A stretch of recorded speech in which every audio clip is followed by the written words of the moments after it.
তো ভিডিওটা তো সবাই এতক্ষণে দেখলেন, আর ইতিমধ্যে হয়তো আপনারা অনেক জায়গায় ভিডিওটা অনেকবার দেখেও ফেলেছেন, কারণ বর্তমানে এই ভিডিওটা ব্যাপক পরিমাণে ভাইরাল হইতেছে।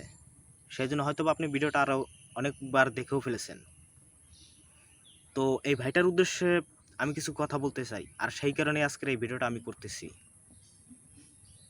আমার কথা হচ্ছে যে ভাই, মেয়েটা তোমার এমন কি ক্ষতি করলো যে তুমি মেয়েটার সাথে এমন একটা নেক্কারজনক ঘটনা ঘটিয়েছো, সেটাও আবার তোমার ক্লাসরুমে বসে তোমার সহপাঠীদের সাথে। আবার তুমি তোমার এক সহপাঠীকে দিয়ে ভিডিও করে সেটা আবার সোশ্যাল মিডিয়া আপলোড করছো। কেন রে ভাই? মেয়েটা তোমার এমন কি ক্ষতি করলো যে মেয়েটার তুমি এত বড় একটা ক্ষতি করে দিলে?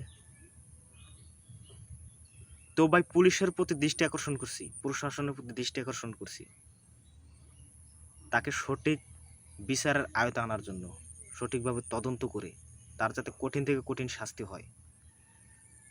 তার শাস্তি দেখে দ্বিতীয়বারের মতো কেউ যাতে এরকম নেক্কারজনক ঘটনা আর না ঘটাইতে পারে।